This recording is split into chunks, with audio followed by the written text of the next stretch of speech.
So the Fluence is ready to go, and it will be available for bookings when the car launches on the 23rd of this month. That is when we will also know the prices. Deliveries will begin in June.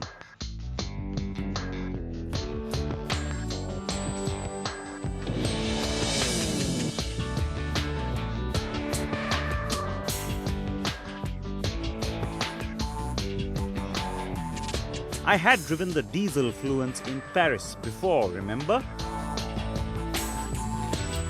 So this time I decided to begin with the petrol. On our drive from the outskirts of Chennai towards Pondicherry on the ECR or East Coast Road. The car has road presence, it's distinct, and the first impression was that its ride quality is well suited to Indian conditions. The suspension isn't too stiff, yet it's not soft, and that will go down well with Indian buyers for sure. Now in itself, this petrol engine, the block itself is ample, and you won't be disappointed in terms of the figures, etc. But I'm not crazy about the way the CVT has performed. I'll tell you why. When you're cruising, of course, things are really smooth, and even in general city driving, you won't find that the gearbox is in any way unsatisfactory or lacking.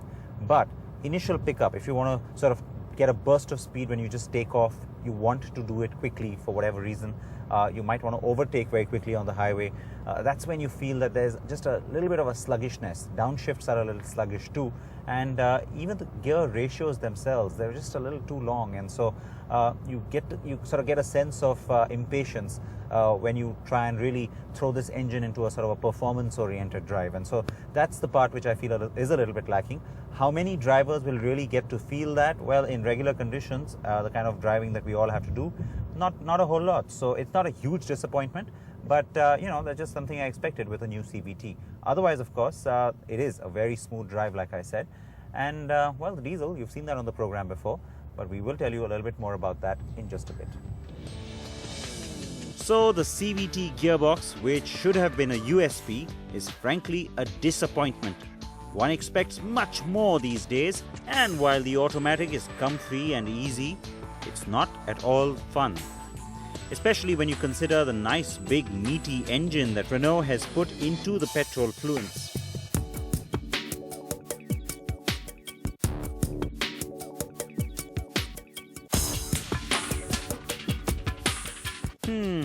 The petrol is also the more fully loaded Fluence, by the way. It's got all the bells and whistles, and the color palette on the inside too will make Indian buyers very happy. Now we're done with the drive on the petrol, and I can tell you that the good news is we've got the diesel with us too, and it's right here. It's also in a different color, so no confusion for you. The black one's the diesel, and the hash beige, as they call it, is the petrol on this show today. And there is a little bit of a trim difference, because remember, with petrol and diesel, you're only getting one variant. So you're not getting lots of trims on the diesel and lots of trims on the petrol. It's just this one package. And so the petrol, they've tried to position that as a little bit of a high-end car. Ironic in a sense, because you have a CVT gearbox, and yet the focus will be on the person sitting in the rear seat. Go figure. But you get the little chrome on the fog lamp there. The rest of it in front is pretty much similar. But as you come around to the side, again, just a little bit of a chrome windowsill over here, just to give it a little bit of a high-end feel, if you will. I like this dull metal look given to the door handles. It's sort of distinct and classical all at once.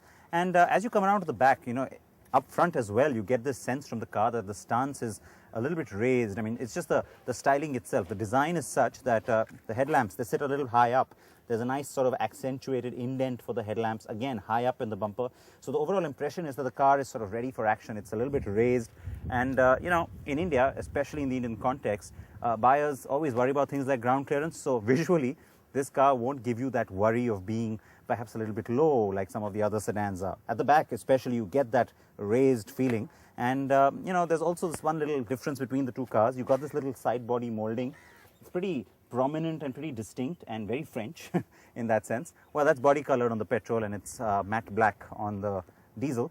All right, back to the styling at the back.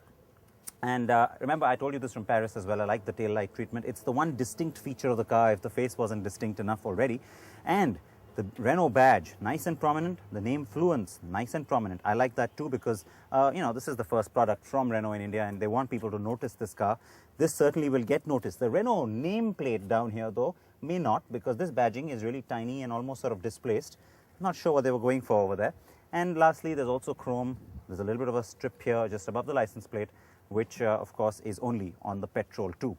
Now, this little smart key or, whatever, keyless entry feature is becoming more and more popular. You have start-stop on both the cars. You do, of course, see it even on some of the smaller cars. Now, what they've done is a very smart thing though, because even though I don't like the key itself, it's a little too bulky and big for my liking. But what happens if your car's battery goes dead? Well, then you do have an option to still go and enter your car. You've got to come to the passenger side. That's probably a throwback to the fact that this would be originally a left-hand drive feature.